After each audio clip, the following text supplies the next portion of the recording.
What's up everybody, I'm Nick and this is The Weekly Fix, the show where we round up all the gaming and entertainment headlines you may have missed this week.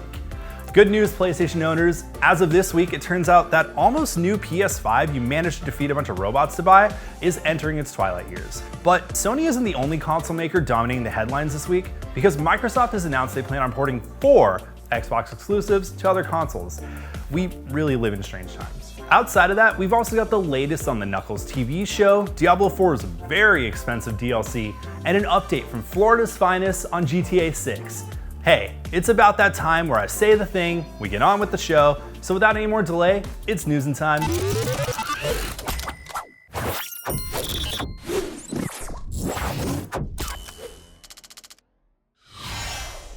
A lot was revealed in the latest Xbox podcast where Phil Spencer, Sarah Bond, and Matt Booty discuss the future of its platform and its plans on embracing third parties in regards to publishing. Now, they've confirmed that 4 Xbox exclusive games are coming to other platforms. Now, here's what Phil Spencer had to say. We made the decision that we're going to take 4 games to the other consoles, just 4 games. Not a change to our kind of fundamental exclusive strategy. We're making these decisions for some specific reasons. We make every decision really with the long-term health of Xbox in mind. And long-term health of Xbox means a growing platform, our games performing, building the best platform for creators, reaching as many players as we can. We're always looking to learn as a leadership team and to grow. And we think this is an interesting point in time for us to use what some of the other platforms have right now to help grow our franchises. So we're going to do that. And while he didn't name those 4 games, he did quell the rumors of if either Starfield or the upcoming Indiana Jones game are among those 4 with a big fat no. So no Starfield on the PS5. Consider yourselves lucky, Sony ponies, for now. Now, I know the question a lot of y'all probably have on your minds is, why is Xbox doing this? Exclusivity is something that those who own one console or the other take stock in and somewhat pride in when heralding their respective console of choice. Well, you got to look at it from a business perspective, and the latest Xbox Wire post kind of lays out the reasoning in clear terms. Quote, to ensure long-term success for both Xbox and the industry as a whole, we must continue to evolve. Today, we announced that we will expand the communities we reach. We are currently in the process of bringing 4 Xbox games to other platforms. So there you have it. It's to make sure Xbox continues to thrive in the gaming market and pretty much grow its user base outside of Xbox console owners to those who either have a Nintendo Switch or PS5. Now, it's pretty smart marketing if you think about the long-term goal here, which would presumably be to lure or convert those users to potentially picking up an Xbox console and then maybe opting into its Game Pass model. As for what those 4 games might be, while Phil Spencer was very tight-lipped, wanting the respective game dev teams to make the reveals when they're ready, The Verge reportedly has the scoop on which games we might see on either the Switch or PS5. Now, according to The Verge, we're looking at Hi-Fi Rush, Pentiment, Sea of Thieves, and Grounded. Now, I want y'all to take that all with a grain of salt as it's not confirmed. So feel free to drop your theories on which Xbox exclusive games are coming to other consoles in the comments. Now, along with this juicy bit of information, the other vital info from the podcast gave us an update on Diablo 4, which is apparently coming to Game Pass March 28th. Confirmation that Xbox is working on next-gen console, as well as new hardware coming by the holiday season. So many rumors have been circulating on the hardware front, including a dedicated hardware device akin to the Steam Deck, as well as a digital-only Xbox. Now, this is honestly all great news for Xbox fans, and with the exploration of expanding some of its exclusive games to other consoles, the gaming community as a whole.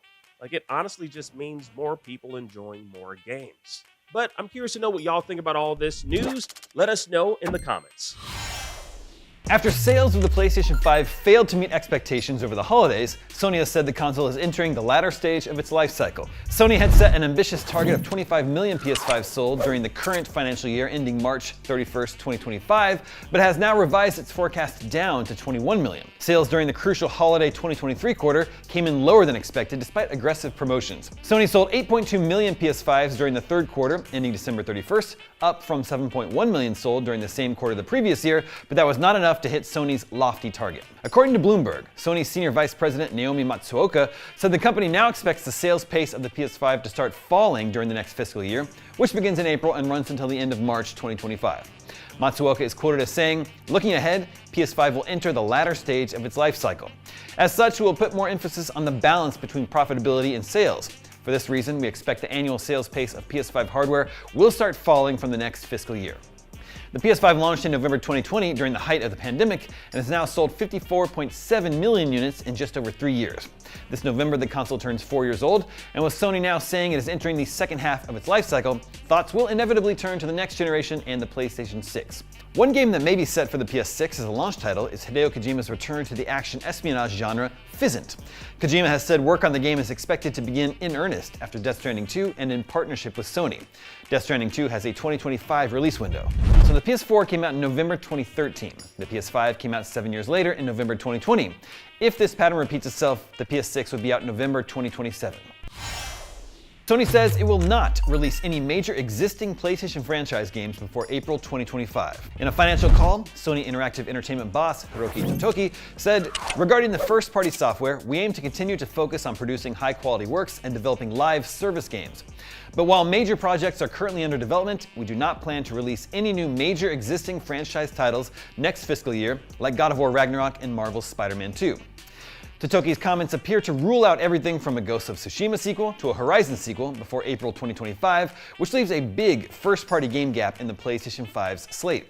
However, Sony will, of course, release new first-party games for the console from new franchises, which could include Haven Studios' Fair Games and Firewalk Studios' Concord, as well as non-major franchises. It could also continue to release remakes of big franchise titles. Sony released The Last of Us Part 2 Remastered earlier this year, and it seems likely other PlayStation 4 games could get similar treatment.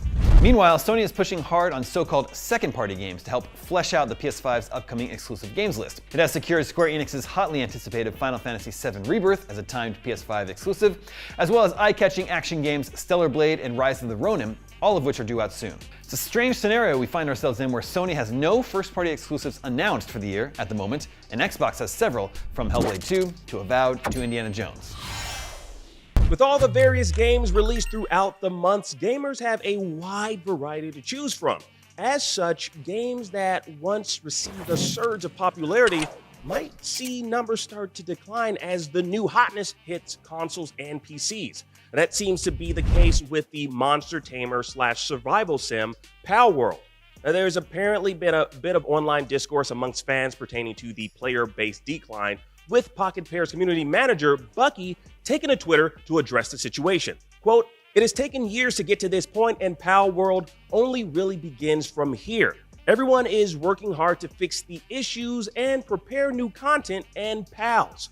Some of you may have had your fun over the last 3 weeks and found yourself putting the game down. That is fine." Now, while those game issues and lack of new content might have contributed to the decline in its player base, it should be noted that Palworld's only been out for 3 weeks, as Bucky stated. And it's easy to see why so many players gravitated to the game initially, given the similarities to Nintendo's Pokemon franchise. Now, I personally am not a fan of this game given its lack of story, simplistic gameplay mechanics, and zero fall damage. Yes, I care about fall damage. Like, I was one of those people who picked it up upon its release, logged countless hours into the game until I realized this is something for little children, adults who enjoy chasing trends to fit in with their favorite streamers who are also playing the game, or, I don't know, Pokemon fanatics that'll play anything with chipified creatures. That's right, Palworld gamers. Consider yourselves roasted on today's fix. Getting back to the topic at hand, though, Palworld's world dominance honestly cannot be denied, as it saw $12 million in sales on Steam alone, with a peak concurrent player count over 2 million. But While it might seem the Palworld fad is slowly dying out, Pocket Pair CM is here to address those sentiments and continue to be the voice of the Palworld community. Quote, "This emerging Palworld has lost X% of its player-based discourse is lazy, but it's probably also a good time to step in and reassure those of you capable of reading past a headline that it is fine to take breaks from games. You don't need to feel bad about that. Palworld, like many games before it, isn't in a position to pump out massive amounts of new content on a weekly basis." Now, I'll tell y'all, for me, I'm not even looking for a game to pump out massive amounts of new content on a weekly basis. I'm looking for something that'll keep my attention and draw me into its massive world. Now, Palworld, while it has world in the title, isn't necessarily a world I personally want to live in for too long. Like, I've played a Pokemon game or two, I've played Breath of the Wild, never have I ever wanted those two things somewhat merged into one title, sprinkling in some survival mechanics. I think it's quite the feat with what Pocket Pair pulled off with this game, but we've admittedly seen this done far better with other titles. And as Bucky stated in that very same Twitter post, there are so many amazing games out there to play, you don't need to feel guilty about hopping from game to game. And I know I don't, so neither should you. But let's let the gaming devs over there at Pocket Pair, the amazing game devs at Pocket Pair, continue to cook as they're on quite the run at the moment. Now, yeah, I know this is about to take a bit of a turn, I know, and I know I might have just gave like I would say a somewhat scathing personal take on Palworld in this segment, but I gotta be very honest. I am genuinely happy for the team over there, coming out of nowhere and captivating the gaming community in such a short amount of time. Like, these folks are committed to delivering an exceptional game for those still interested in the game. This was a new, somewhat ambitious game. Honestly, it could have gone one of two ways. One is the way that it went, which is surpassing expectations in sales, and the other is the way that the day before went, which was releasing a half-baked title that failed to live up to expectations set by its dev team. Now, declining player base be damned, Pocket Pair sure as hell delivered on its promise of a playable, somewhat enjoyable game, if this type of game tickles your fancy, in the genre they chose. Oh hey, remember when the GTA 6 trailer dropped, took the world by storm, racked up millions of views, and caused every gamer on Earth to meticulously go through every single frame of it looking for details and secrets? Well, a guy who calls himself the Florida Joker does, and after spotting what he believed was a reference to himself in the trailer, he threatened Rockstar with a lawsuit demanding to be paid for appearing in the game. Well, much like his potential employers changed their minds once they saw a picture of him, the Florida Joker, also known by his equally lame real-life name of Lawrence Sullivan, is now changing his mind, saying he'll no longer try and sue Rockstar, and instead wants to be paid to voice his look-alike character in the game. Okay, good luck. Look, who am I to judge the business savvy of a guy who has a Batman logo permanently inked on his forehead next to the word Joker in what looks like the same font you'd get, airbrushed on a t-shirt at a beach boardwalk? But hey, my hunch is that threatening Rockstar Games with a lawsuit and then saying, "Just kidding, please pay me to voice a character in GTA 6 is probably not going to work out the way you want it to, Joker." Florida Joker's mugshot went viral in 2017 and again in 2018 for doing, you guessed it, real-life crimes, but it wasn't until late 2023 when he had once again gained attention for calling out Rockstar Games in a series of TikToks where he demanded millions of dollars. Florida Joker had green hair, while GTA 6's admittedly similar version had purple hair, which then inspired Florida Joker to dye his own hair purple to further hammer home the point that they looked alike. In one TikTok, Florida Joker stated, "GTA, I'm giving you the biggest free marketing you got in the entire history of running this GTA game. For that, I want an extra $1 million. Y'all taking forever to respond back to me. GTA, we gotta talk. You think I'm playing? You got 3 days. 3 days before my lawyers go crazy on this case. I got hard evidence." Sorry, I couldn't get through that without laughing. In a previous TikTok, Sullivan demanded up to $2 million from Rockstar Games over the character's appearance in the trailer and said, "Florida Joker ain't having that. Y'all took my likeness. Y'all took my life." I feel like the face tattoos took your life, but maybe it was Rockstar. The GTA 6 trailer featured tons of footage of what appears to be in-game phone camera shots of various crimes happening around its city of Los Santos, many of which were inspired by real-life crimes. Although I don't think the alligator that walked into that convenience store has sued yet. In Florida Joker's latest TikTok, he's now changed his tune, stating, "GTA, Rockstar, Take-Two, we gotta talk. I'm not suing y'all no more, but y'all still out your goddamn nuggets." I can't get through this without laughing. "It's been 2 whole months. Y'all still haven't reached out to me. Still haven't DM'd me. Let's do what's right. Show me like $50,000, $100,000. Let me voice the character. Let me go to the meet and greets when the game is released. Sign, take pictures with the fans.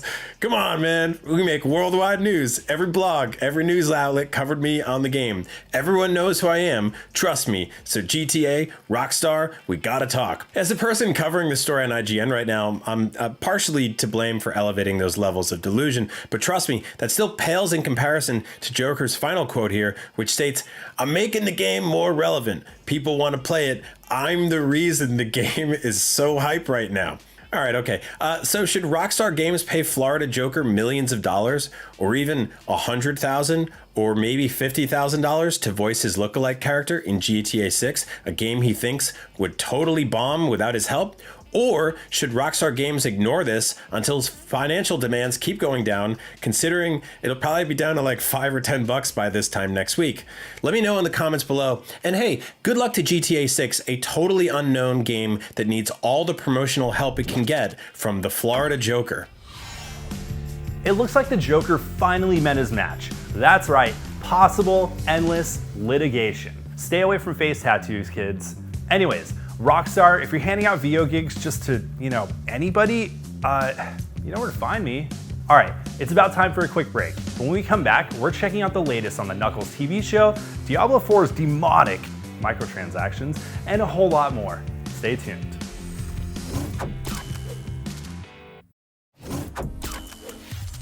Hey guys, welcome back to the Weekly Fix.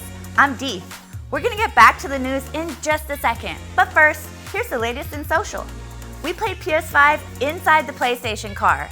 Zac Efron and John Cena bonded over the N64, and all the Easter eggs we caught in the Deadpool and Wolverine trailer. Check it out. You can play the PlayStation 5 inside the PlayStation car, just like this. And if you don't want to use the DualSense for some reason, you can also do touchscreen. Check it out. This is definitely the best way to play. Oh, I'd like to agree. Oh No. Oh, I'm dead in the game. And in real life. yeah. Are you playing anything right now? Super Smash Brothers. My gaming expertise goes back to the days of like Tecmo Super Bowl, NES baseball stars. I'm pretty nasty on an 8-bit system. I just found my original N64 console in a storage unit. Bond, 007's like got GoldenEye. 007, Yeah. Yep. GoldenEye and WCW versus NWO would be my N64 Yep, choices. I'm rocking, and I've got all the Game Shark codes for it. Oh, nice. Yeah. I've completely dated myself. In the trailer, you can see this issue of Secret Wars. Is this a Doctor Doom tease, or just a setup for the eventual Secret Wars movie? Speaking of Doctor Doom, a lot of fans thought this character might secretly be Doom. What do you think? One thing's for sure though, Pyro's back. This guy is Aaron Stanford, who played Pyro in X2 and X-Men The Last Stand. And in case you didn't know, this shot of Logan from behind seems to be of his alter ego, Patch. If that structure looks familiar, it's actually the 20th Century Fox logo. Seems like things will get pretty meta. And with all these multiverse shenanigans going on, some people even think that this location is the same one as seen in the opening scene of Age of Ultron. Who is this bald-headed figure? It could potentially be Professor X, but our guess is Emma Corrin, who's been cast as a major villain. Our theory is that they're playing Cassandra Nova, Xavier's twin sister, but also a parasitic psychic life form. You know, comics. What do you think? Did we miss any other Easter eggs? Let us know. If you want more videos like that, be sure to follow IGN on all the socials. Now, in other news, there's a new horse bundle in Diablo 4. Now, Blizzard released the Virtuous Scourge mount, which will cost you $64.99, bundled up with 7,000 platinum. If that sounds like a crazy amount of money for a horse bundle, well, it is, especially when it costs more than the damn base game, which is currently going for $41.99. And the thing is, there's no other way to get the Virtuous Scourge outside of this bundle. Is it worth it? Well, How about I tell y'all what it includes and you tell me if you think it's worth it. The Virtuous Scourge pack includes Crystal and Bone bundle containing the Crystal Clad mount, Crystal and Bone Cage mount armor, 2 mount trophies, and 7,000 platinum. A 7,000 platinum can be exchanged to customize your in-game experience with purchasable cosmetic items from the shop used to unlock access to the premium Battle Pass and Battle Pass tier skips. Now, obviously, Diablo fans aren't too happy with this, as there's been debates online as to whether this bundle price makes sense for what you're given. If we do the math, let's do some quick maths here. Let's say you really want to buy 7,000 plus platinum for some reason, whatever reason it may be. That'll cost you about roughly $65. So the Virtuous Scourge mount could be looked at as like a free add-on in this instance. But that's just me playing devil's advocate for Diablo 4. Devil's advocate for Diablo 4. You get it. Anyways, I gotta say this because what if you just want the horse mount though? What if you just want the horse mount? Well, you gotta cough up a pretty penny to get it, while Blizzard also throws in $65-ish worth of platinum you weren't necessarily looking for at the time. Now, this is yet another long list of very unfortunate microtransactions Diablo 4 players have had to deal with since the game launched in June. And mind you, this is a full-priced video game, not free to play, which has added to the ongoing frustrations of some players when it comes to bundles such as this.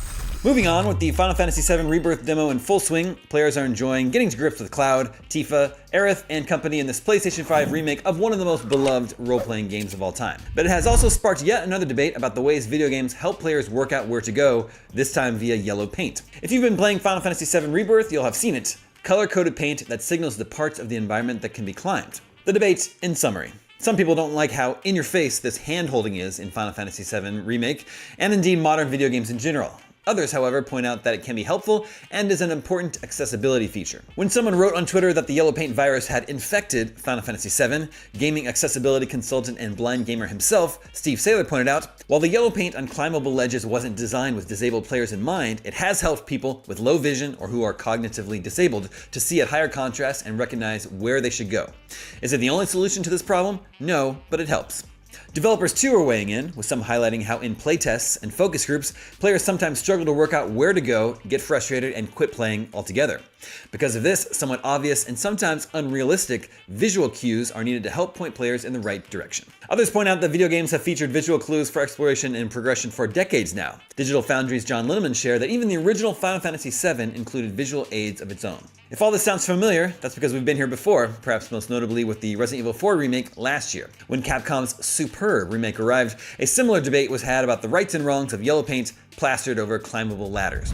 The Final Fantasy VII Rebirth demo is tiding players over until February 29th, when the full game is unleashed upon the world. Are you as excited for the new Godzilla Kong movie as I am? It sounds like it's combining two of my favorite things, kaijus and 80s action movies. In an interview with Empire magazine, Godzilla Kong the New Empire director Adam Wingard talked about how the new movie is taking cues from 80s buddy cop movies and referenced Lethal Weapon as a core influence. He went on to say, quote, "The buddy cop dysfunctional relationship dynamic is probably the best one to describe Godzilla and Kong. Considering the last time we saw Godzilla and Kong meet, where they teamed up to take down Mechagodzilla, it makes sense that their next outing will see them begrudgingly working together, Riggs and Murtaugh style."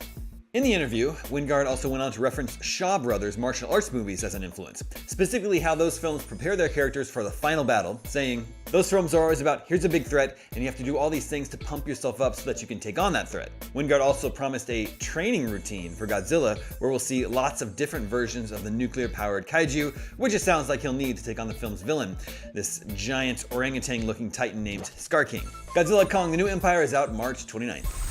Now, with the news and teaser for the third Sonic movie, which is set to hit theaters in December, we finally got our first extended look at the upcoming Knuckles series. Now, with it, we get a glimpse at what Knuckles and friends are up to in Green Hills, a new threat set to harness the echidna's powers, as well as a familiar face that Sonic Adventure fans might not have expected to see. Spotted at the minute and 53-second mark of the trailer, Pachacamac is seen working at a bowling alley. Now, Pachacamac is the father of Tikal from Sonic Adventure, serving as the chief echidna of the Knuckles clan. Now, he's the dude that attacked, the altar of Emerald. You know what I'm talking about, setting loose the immortal god Chaos, who freaking killed him. Yeah, now he's clearly not dead in the Knuckles series, so the events that have taken place in Sonic Adventure clearly have not occurred just yet in the live-action adaptation. And that's not to say that we won't see Chaos pop up at some point in the live-action universe. Perhaps we'll see Chaos Unleashed in the Sonic 3 movie. I hope so. Anyways, we'll have to wait and see, but one thing's for sure, if Pachacamac is present in this series, then maybe Tikal is somewhere around as well. Now, throughout the Knuckles trailer, we do see the use of those ring portals, so it's likely more Knuckles clan members have come through and infiltrated Green Hills, likely maintaining a low profile and assimilating into human society, much like Pachacamac. Now, fortunately, we won't have to wait too long to see what else is in store as the Knuckles series hits Paramount Plus April 26th. I'm Nick, and that was your Weekly Fix. We'll be back next week with more of the biggest gaming and entertainment news. But until then, make sure to tune to IGN's FanFest beginning February 19th for exclusive interviews, trailers, gameplay, and more from the biggest names in games and entertainment. This includes Dune Part 2, Netflix's Avatar: The Last Airbender, Solo Leveling, WWE 2K24, Street Fighter 6, the Fallout TV show, and a whole lot more. Look, I've said it before, and I'll say it again, it's a packed show. We'll also be streaming live on all of IGN's platforms from the main event on February 23rd and 24th, with even more reveals and surprises from fan favorite shows, movies, comics, and games. Seriously, you can't miss it. And that wraps it up for this week. Until next time, go be great and take care.